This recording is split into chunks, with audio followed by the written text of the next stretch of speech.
of honey are infected. And I think this is also why a lot of the bees are dying, aside from chemical spraying in the air. Don't you? Well, I think that the reason why the U.S. has a higher rate of colony collapse disorder than Europe is probably due to GMOs. But I don't say that GMOs are the cause of CCD because it's found in countries where there's no or little GMOs grown. I think it more has to do with the spraying of the air with chemicals, and that project that goes on all over the world may have something to do with that.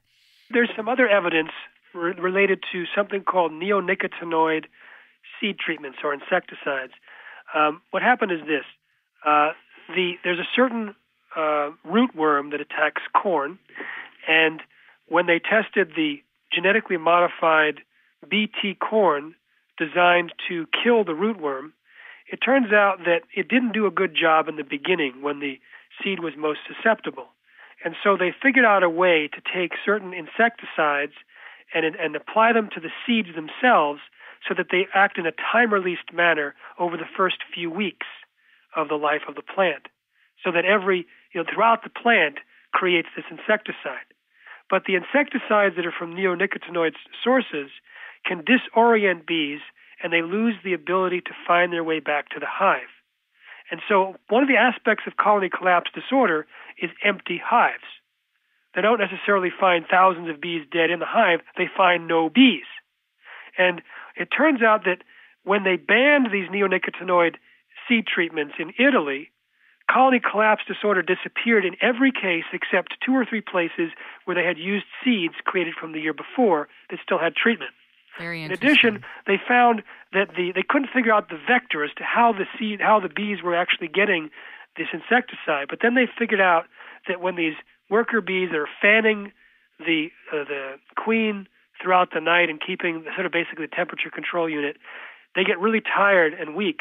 And then in the morning, they leave the hive and fly to the nearest plant to get nutrients from the liquid which has been secreted from the plants onto the petals and leaves and stems. And that this particular liquid from the plants that have been using the seed treatment has this insecticide in high levels. And so that's how they realized that these bees could be exposed to the neonicotinoid seed treatments.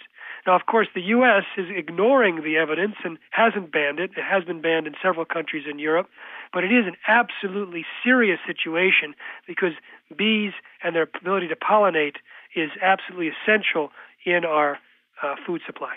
I have 2 more questions, and I really appreciate your time today. One is that even for the meat eaters who buy organic meat, still may be eating an animal that was fed GM feed, correct?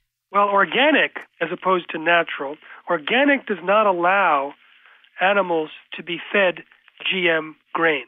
Okay. And if you have any animal products that have been in the non-GMO project, then they actually even do a test of the grains.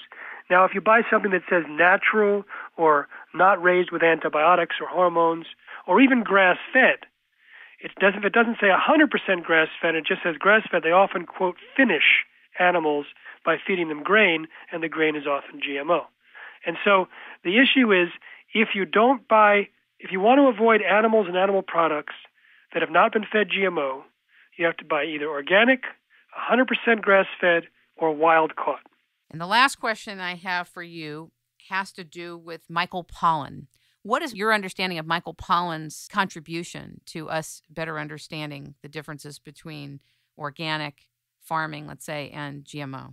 Michael had a fantastic contribution on October 29th, 1998, in a large cover story in the New York Times Magazine about the BT potato. He revealed the pathetic state of regulation. He showed that basically there's huge loopholes and gaps where the EPA is supposed to cover one thing, but they don't. They think the FDA is doing it. The FDA is supposed to cover something. They think the EPA is doing it. They ignore all these effects. And it was interesting. He indicated that according to the communications officer for Monsanto, he said that it shouldn't be Monsanto's responsibility to determine the safety of the food. That's the FDA's responsibility. But as you recall from earlier in the conversation, the FDA's policy is that it's Monsanto's determination that determines whether the food's safe. And so it's basically no one's looking at it. And so he had a very fascinating article. It resulted, I think, in coverage by ABC News, but then it fizzled out. And the next we heard about it in the U.S. was the monarch butterfly scare midway into 1999. Now, I've talked to Michael. We've had lunch. We correspond. I don't know how much he knows about the safety issue. We didn't talk about it, and when I sent him my book, he ended up giving it to some of his students who were doing reports on GMOs, so I'm not sure if he's actually read it. So he's a project. I love his work. He's a brilliant writer. When I quoted him in Seeds of Deception, I had to leave large excerpts in because he's such a brilliant writer, I couldn't break it down. And he's done a fantastic job in raising the awareness in the United States of critical food issues.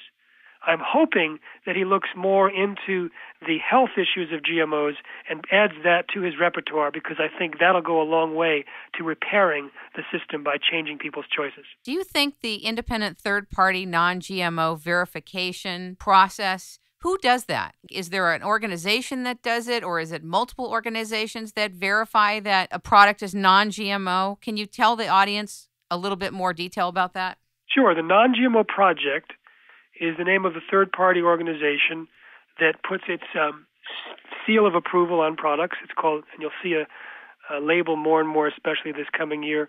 It'll say Non-GMO Project Verified. Thousands of products are enrolled. They have contracted with a company that does an evaluation of the documentation provided by the company to show that the food is meeting the standard. And the standard requires testing if there is at-risk ingredients used. And so we are completely endorsing the Non-GMO Project at our Institute for Responsible Technology. Our Non-GMO Shopping Guide, available at nongmoshoppingguide.com, requires that products are enrolled in the Non-GMO Project. You can also use the iPhone application, Shop No GMO, or you can buy 25 or 50 or 100 or 1,000 shopping guides on our website at responsibletechnology.org and give them away. And to tell you, it's a very, very popular gift. People always ask for more. That's the first response people give to me when I hand them a shopping guide. They say, can I take more for my family, friends, etc.? So right now we're in a situation where we are actually already changing the market. Supermarket News predicted in December 7th, 2009, that 2010 would show an unprecedented upsurge of consumer awareness and concern about GMOs. Soon after, it was reported that GMO-free was the fastest growing store brand label in the country. It's now the fourth fastest overall health and wellness claim. A year after their prediction to the day, I appeared on Dr. Oz for an opening segment there, which was the biggest exposure for a TV entertainment show covering the GMO issue. We're seeing more people now in the United States than ever before taking up this cause and very avidly being non-GMO eaters. And so we are providing a platform for them to be organized and to basically create and roll out a national movement. We've got millions of people now avoiding GMOs. We need to get our tipping point level. So if you go to responsibletechnology.org, first of all, sign up for the free electronic newsletter so we can stay in touch.